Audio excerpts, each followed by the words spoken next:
Ilan taon na po kayo, Nay? 67. Ano pong feeling ng isang 67 years old? Aba, di happy pa rin. Enjoy the life to the fullest. Hanggang buhay ka, enjoy lang. Ano pong past mistake na nagawa niyo sa buhay na you find a valuable lesson? Pinag-aaral ka ng magulang mo. Hindi po ba kayo napagtapos?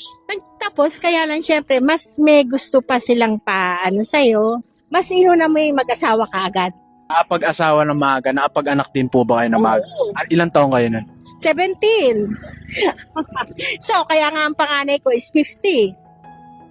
Oh, di ba?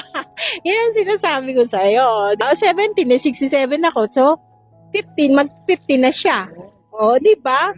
Yan, yun ang siguro yung pinakamali ko doon, di ba?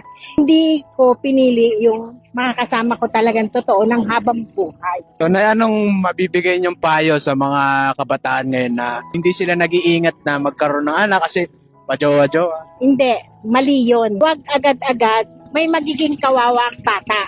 Yun agad ang iisipin mo kung ano mabibigay mong kinabukasan. Huwag mo nang iisipin yung init ng katawan mo ngayon. Ang iisipin mo yung bukas para sa mga bata. Sisisihan po ba nila? Pagsisisihan mo yan. Kasi number one, may kakawawain kang bata. Yan ang pagsisisihan mo habang buhay. Ngayon, kung ang gusto lang ng babae, pasarap lang, hindi matatapos ang hirap sa mundo. Pipiliin mo yung makakasama mo. Kasi ang katwiran ko, kukuha ka ng girlfriend, gastos yan. Kukuha ka ng boyfriend, gastos yan.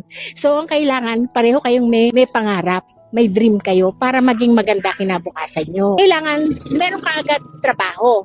Hindi pa paano ka magkakatrabaho kung ano ka lang, wala ka naman pinag-aralan, di ba?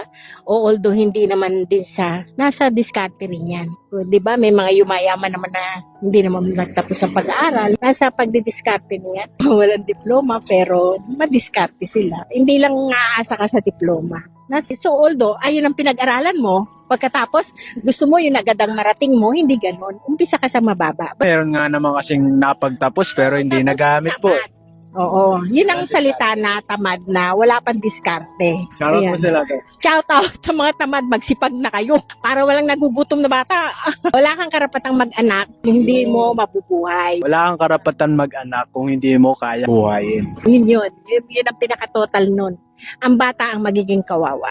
Last question, any advice for the younger generation, Nay? Kalma lang, huwag yung puro una pasarap. Tsaka na yung pasarap, pagka pinaghihirapan mo na yung pinagpapasarapan mo. Hindi yung nagpapasarap ka, galing pa sa magulang mo. Di ba? Ganun yun, ha? Ganun lang.